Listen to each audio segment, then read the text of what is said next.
Bismillahirrahmanirrahim. Assalamualaikum warahmatullahi wabarakatuh. Selamat berjumpa kembali dengan saya Asaf Amir dalam pembelajaran fisika. Kali ini kita akan membahas tentang optika fisis.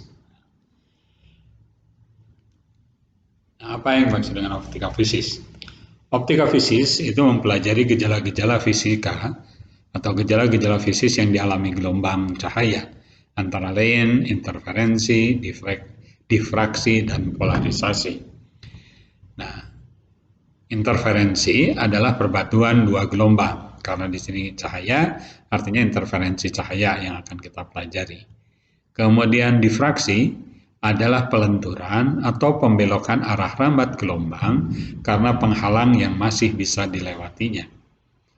Kemudian yang ketiga, polarisasi adalah penyaringan arah getaran gelombang pada arah tertentu saja. Dua gejala awal, interferensi dan difraksi, itu bisa dialami oleh semua jenis gelombang, ya, menurut arah getarnya, baik oleh gelombang transversal maupun oleh gelombang longitudinal. Sedangkan polarisasi itu adalah gejala yang hanya dialami oleh gelombang transversal. Kita akan bahas yang pertama tentang interferensi cahaya. Interferensi cahaya adalah perpaduan dua gelombang cahaya yang menghasilkan satu pola tertentu. Interferensi cahaya dapat teramati jika kedua gelombang cahaya yang berinterferensi bersifat koheren. Apa yang maksud dengan bersifat koheren? Artinya memiliki beda fasa yang tetap serta memiliki frekuensi yang sama atau memiliki nanti panjang gelombang yang sama. Ya. Nah, percobaan interferensi cahaya dalam hal ini ada percobaan celah ganda yang itu dapat digunakan untuk menentukan panjang gelombang suatu sumber cahaya. Nah, ini gambaran umum tentang interferensi cahaya. Mari kita lihat secara lebih mendetail.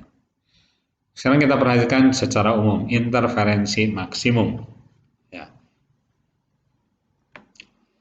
Nah, interferensi maksimum atau interferensi saling menguatkan. Nah, interferensi maksimum terjadi jika beda fasa dua gelombang merupakan bilangan bulat, yaitu 0, 1, 2, dan 1. Nah, perhatikan gelombang ini. Ini Y1. Pada saat tertentu, dia di sini berada pada titik maksimum. Ini juga berada pada titik maksimum. Kalau ini kita anggap amplitudenya adalah A, ini juga adalah A, maka ketika berinterferensi, ya, ini posisinya pada maksimum, simpangannya A, maka pada saat berinterferensi, simpangannya akan menjadi 2A. Inilah yang disebut dengan saling menguatkan. Ya, kalau di sini 0, di sini 0, ini juga hasilnya akan 0. Di sini minus A, ini minus A, maka hasilnya minus 2A. Di sini A, di sini A, ya.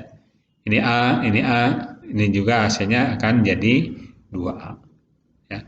Inilah yang dimaksud dengan interferensi maksimum. Syarat interferensi maksimum atau saling menguatkan terjadi jika beda fasa kedua gelombang ini itu merupakan bilangan bulat. Ya. Jadi beda fasa kedua gelombang ini bilangan bulat, yaitu delta psi sama dengan M, yaitu 0, 1, 2, 3, dan seterusnya. Ya. Nanti beda fasa ini akan berkaitan dengan beda jarak atau beda jarak tempuh. Nanti kita akan lihat. Ya, delta psi sama dengan delta theta dibagi 2V sama dengan M. Sama dengan 0, 1, 2, 3. Ini interferensi maksimum, saling menguatkan. Ya. Ini sekarang interferensi minimum, yaitu saling melemahkan. Nah, kalian perhatikan ini. Pada saat gelombang pertama ini simpangannya, ya, simpangannya ini di sini A, kemudian gelombang yang kedua itu di sini minus A. Artinya fasanya kebalikannya. Kalau ini dijumlahkan, A ditambah A, maka hasilnya akan 0. Ya, maka interferensi minimum terjadi jika beda fasa kedua gelombang merupakan kelipatan bilangan ganjil dari setengah, yaitu setengah, 3/2, 5/2, dan seterusnya. Nah, atau dengan kata lain, dia berkebalikan fasa, sudut fasanya berkebalikan. Ya, ini 90 derajat, ini minus 90 derajat. Dan seterusnya. Ya, ini maka delta psi itu adalah 2M minus 1/2 dengan M 1, 2, 3. Ya, kalau 1, 2 kali 2 kurangi 1, 1, 1/2. Kalau 2, 2 kali 2, 4 kurangi 1 dibagi 2, 3/2. Dan seterusnya. Ya. Nah, pengertian ini diperlukan ketika kita akan mengaplikasikan pada percobaan interferensi yang langsung berkaitan dengan cahaya. Nah, sekarang kita akan lihat interferensi celah ganda atau interferensi Young. Nah, interferensi Young itu, interferensi celah ganda, gini, ini ada dua buah sumber, ini ada dua buah sumber cahaya yang koheren, berasal dari satu sumber cahaya, ya, dihalangi oleh penghalang sumber, kemudian kedua celah, ya, maka masing-masing celah menjadi dua sumber cahaya. Nah, ketika berinterferensi, maka di titik pusat ini dia akan menjadi interferensi maksimum. Ke atas minimum yang terdekat, minimum, ini selalu simetris. Kalau ke atas 1, ke bawah 1. Minimum, minimum, maksimum, maksimum, minimum, minimum, dan seterusnya. Ya, ini adalah layar yang menangkap. Pada layar itu akan tampil pola seperti ini. Ini ada pita terang, pita gelap, pita terang, pita gelap. Ini pita terang, ini pita terang pusat, ya. Yang ini pita terang ke satu, dan seterusnya. Jadi ini kalau ini pita 0, yang ini 1, ini 1. Yang ini kedua, yang maka ini kedua. Selalu berpasangan seperti itu. Ya, terang ke 0 itu disebut terang pusat, maksimum di terang pusat. Ya, ini contoh kalau beda fasanya 0 itu akan menghasilkan pola terang. Ya, ini kelipatan dari bilangan bulat itu ada menghasilkan pola terang, sedangkan kelipatan bilangan ganjil dari setengah panjang gelombang itu menghasilkan pola gelap. Ya. Nah, kita lihat sekarang konstruksi geometris dan penjelasan percobaan celah ganda Young. Ya, ini sumber cahaya, kemudian ini jadi sumber cahaya yang dua yang koheren, ya. Maka ini R1, kemudian ini R2. Anggap R1 sejajar dengan bakar R2. Perbedaan panjang lintasan kedua berkas ini adalah, ya, ini pempanjangannya adalah delta kecil ini. Nah, delta kecil ini adalah R2 dikurangi dengan R1, selisih jarak yang ditempuh dari sumber gelombang ini ke titik tempat dia bertemu. Ya. Nah, delta ini R2 kurang R1 sama dengan D sin theta. Ini D itu apa? D itu jarak antara kedua sumber cahaya. Kali sinus theta. Theta ini adalah sudut interferensinya. Ya. Nah, agar pendekatan ini valid, maka harus dipenuhi bahwa nilai L ini, ya, nilai jarak antara screen ini, antara layar yang menangkap bayangan dengan celah itu sangat jauh. Ini L-nya jauh lebih besar daripada D-nya. Nah, ini perhatikan. Ini pola maksimum minimum, ini gerang terang pusat, gelap pertama, terang pertama, dan seterusnya. Ya. Nah, interferensi maksimum itu saling menguatkan, menghasilkan pita terang. Ini yang max ini. Nah, beda fase kedua cahaya itu adalah delta dibagi lambda sama dengan M. Ya, dengan delta itu R2 kurangi R1 sama dengan D sin theta.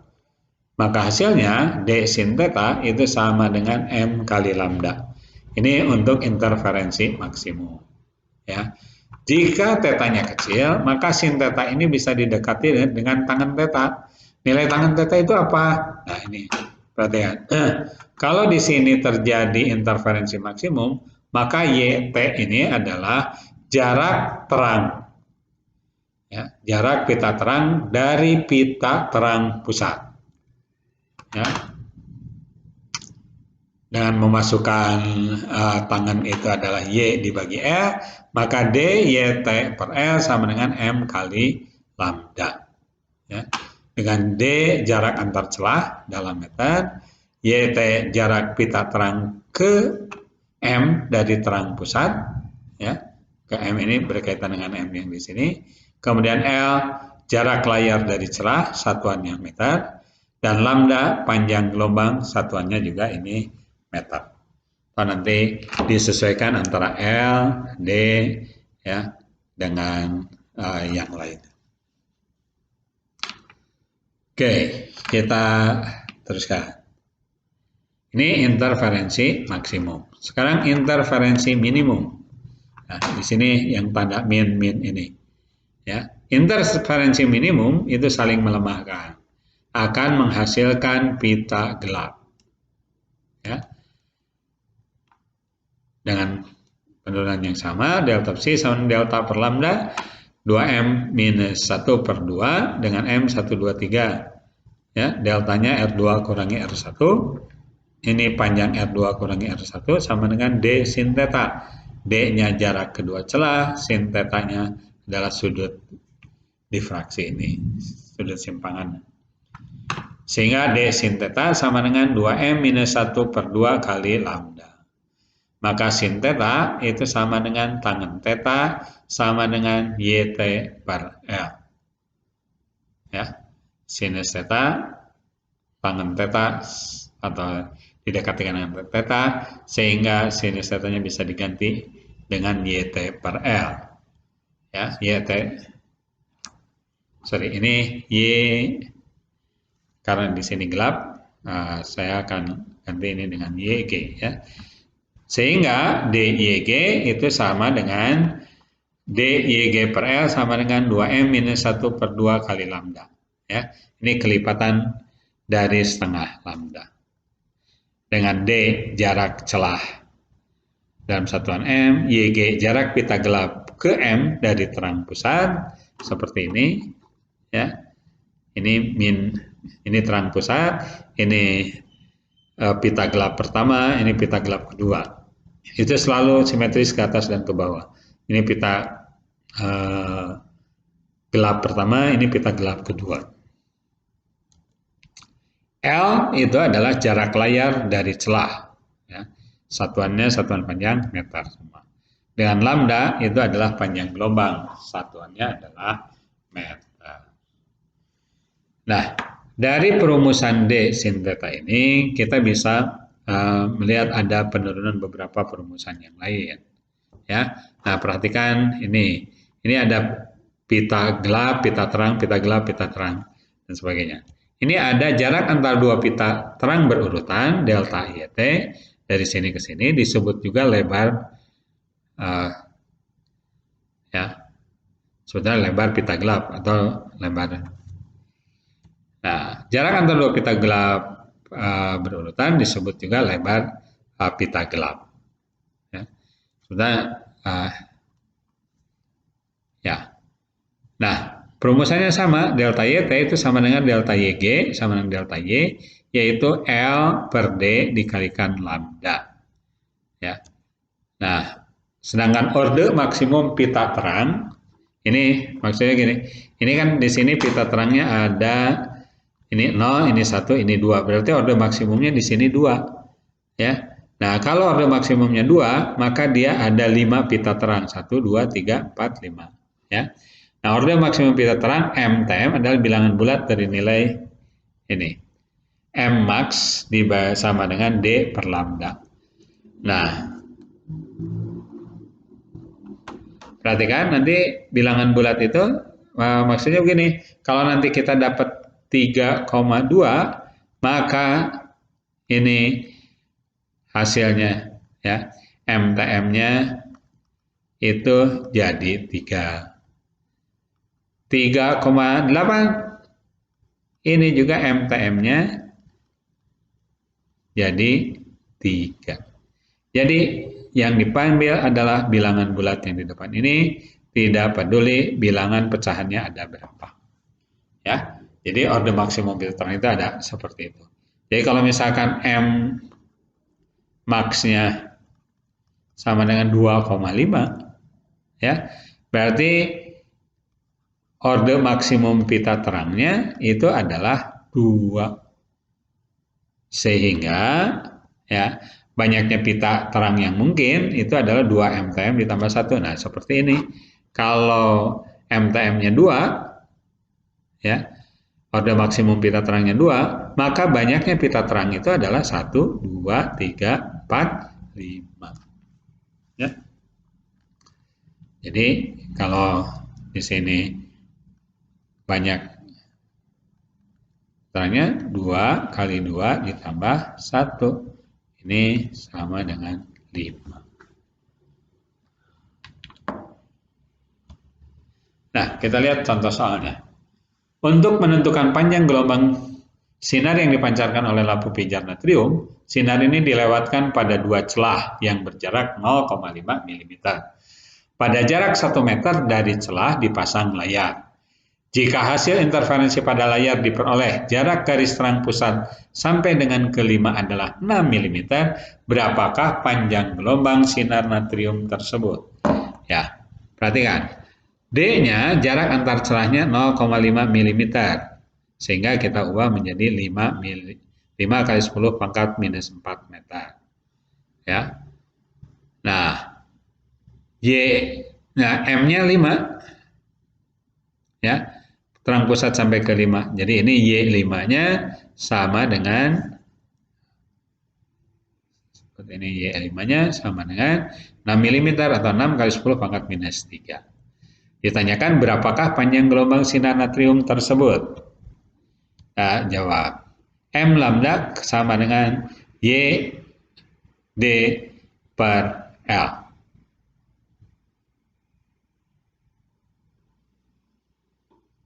Ya. Ini pita terang kan? Garis terang. Maka M-nya 5, 5 kali lambda kali 6 kali 10 pangkat minus 3 dikalikan 5 kali 10 pangkat minus 4 per 1. Maka lambdanya 6 kali 10 pangkat minus 7 meter atau 6.000 angstrom. Ya. Jadi panjang gelombang sinar natrium adalah 6.000 angstrom. Ya, ini satuan kan 1 angstrom atau ini 1A begitu, itu sama dengan 1 kali 10 pangkat minus 10 meter. Ya, 1 angstrom itu. Oke, berikutnya. Pada sebuah percobaan interferensi digunakan 2 celah sempit. Jarak antara kedua celah itu 2 mm, yaitu D-nya. Dan diletakkan pada jarak 2 meter ke layar, berarti L-nya. Garis gelap pertama dari pusat yang jaraknya 0,3 mm, berarti YG1, hitunglah panjang gelombang cahayanya. Ya. Ini interferensi gelap. Diketahui D-nya 2 mm atau 2 kali 10 pangkat minus 3 meter. Kemudian ini karena ordenya udah gelap pertama, jarak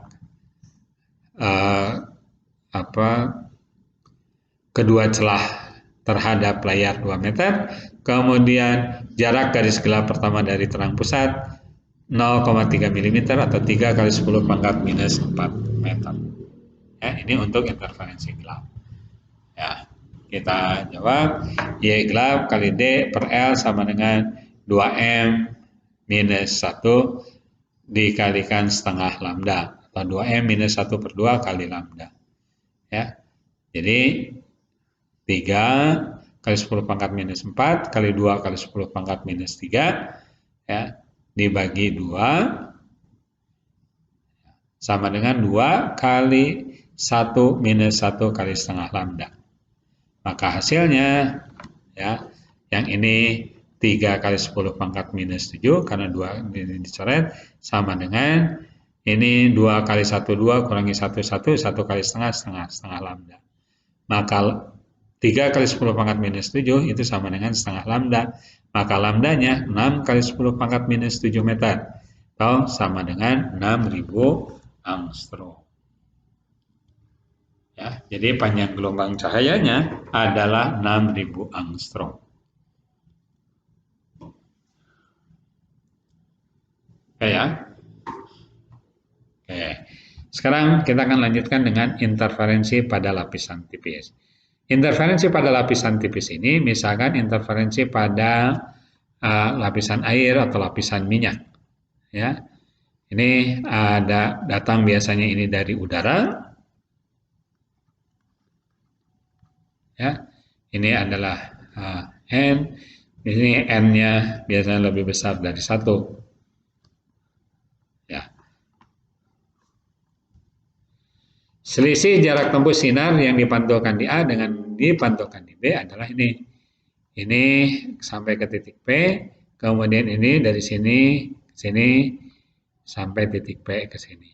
Jadi ini ada 2 kali ini kalau ini ketebalannya D, ini ada 2 ini ya jarak ini R ini kan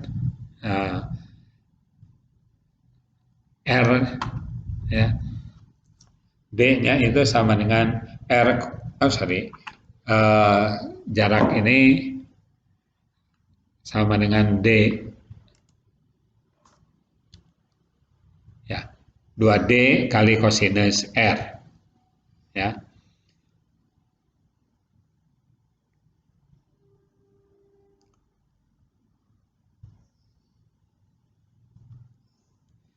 Nah, sinar yang dipantulkan di titik B mengalami perubahan fasa sebesar setengah. Oleh karena itu, interferensi di titik P maksimum jika memenuhi 2ND kali kosinus R sama dengan 2K plus 1 kali setengah lambda. Kenapa ada setengah lambdanya? Karena gelombang yang di sini, ya, cahaya yang di sini, ini mengalami pembalikan fasa. Nah, interferensi di titik P minimum jika memenuhi 2ND kali kosinus R sama dengan K kali lambda. Ya. Jadi ini N-nya adalah indeks bias lapisan tipis, kemudian D adalah ketebalan lapisan, kemudian R sudut bias, dan lambda panjang gelombang yang digunakan. Sedangkan K, 1, 2, 3, dan seterusnya orde pola interferensi atau gelap terang gelapnya. Sekarang kita lihat ini.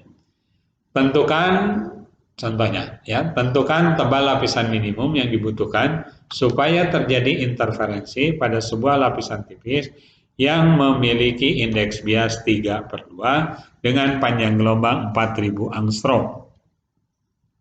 Ya. Interferensi maksimum ya. Ini karena yang diamati itu biasanya yang maksimum, yang lebih gampang. Interferensi maksimum pada lapisan tipis memenuhi persamaan 2ND kali cos R sama dengan 2K tambah 1 kali setengah lambda. Atau D-nya 2K kali setengah K plus 1 kali setengah lambda per 2N cos R. Supaya tebal lapisan minimum setipis-tipisnya, maka K-nya harus 1 dan kosinus R-nya harus setengah. Ya. Sehingga diperoleh 2 kali 1 kali setengah kali 4000 angstrom dikalikan 2 kali 3 per 2 kali 1. Ya.